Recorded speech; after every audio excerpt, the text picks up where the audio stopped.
नमस्कार दोस्तों। आप सभी ने कई भूतिया कहानियों के बारे में सुना होगा जिसमें भूत प्रेत या फिर आत्मा किसी को अपना शिकार बनाती हैं या फिर अपने होने का एहसास कराती हैं। आज हम आपके लिए लेकर आए हैं एक सच्ची घटना जो कि विक्रम की है, जो मेरठ के उत्तर प्रदेश के रहने वाले हैं। और विक्रम पेशे से एक डॉक्टर हैं, तो उन्हें काम के सिलसिले में एक शहर से दूसरे शहर, एक अस्पताल से दूसरे अस्पताल जाना पड़ता है।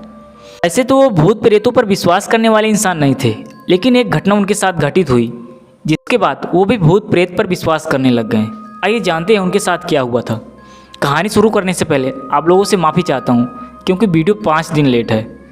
चलिए कहानी शुरू करते हैं। यह बात है 2003 की, दिसंबर का महीना था। बहुत तेज़ बारिश हो रही थी। तब विक्रम राजस्थान के एक हॉस्पिटल में पहुंचा। विक्रम को वहां एक ऑपरेशन के लिए बुलाया गया था।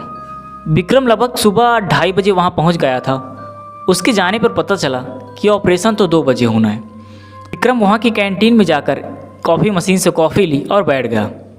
उसके अलावा कोई भी इंसान वहां मौजूद नहीं था। लगभग 3 बजे उसे किसी का होने का एहसास हुआ। उसने पीछे मुड़कर देखा तो वहाँ कोई नहीं था।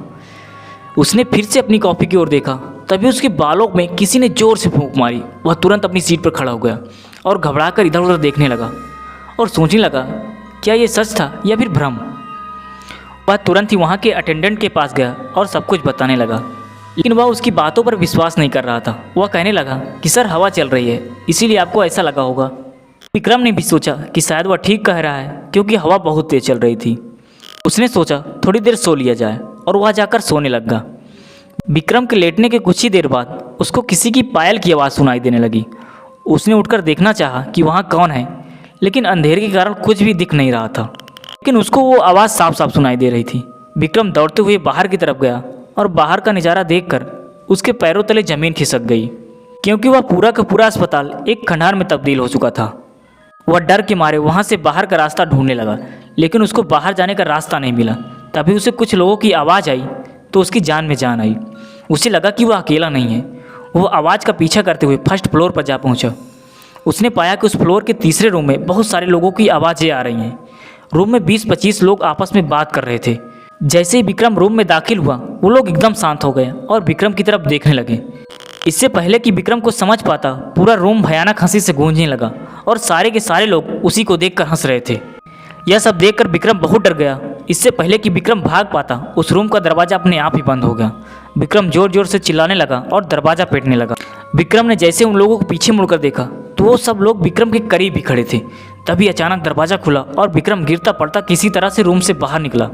उसने पाया कि दरवाज़ा खोलने वाला बहुत बूढ़ा आदमी था। विक्रम उस आदमी के पैर पकड़ के चिल्लाने लगा, मुझे बचाओ, ये लोग मुझे मार डालेंगे। तो व्यक्ति बोला, बेटे यहाँ तो कोई नहीं है। विक्रम ने दोबारा झांक कर रूम में देखा तो लाइट जली हुई थी, रूम में कोई नहीं था। वह पूरा का पूरा खंडहर दोबारा हॉस्पिटल में तब्दील हो चुका था। तो विक्रम ने सारी कहानी उस बूढ़े आदमी को बताई। तब उस बूढ़े आदमी ने बताया कि जो आवाज़ें तुम्हें सुनाई दे रही थी वह सब सही है। यहाँ पर अस्पताल बनने से पहले एक कब्रिस्तान हुआ करता था और कब्रिस्तान को ही तोड़कर इस अस्पताल को बनाया गया है, इसलिए यहाँ पर बहुत सारे लोगों को ये आवाज़ें सुनाई देती हैं। तब विक्रम तुरंत ही वहाँ से निकल गया और अपने घर चला गया और आज तक उस रात को भूल नहीं पाया। जब भी याद करता है वो डर जाता है। दोस्तों ये थी कहानी। आपको कैसी लगी कमेंट में ज़रूर बताएं।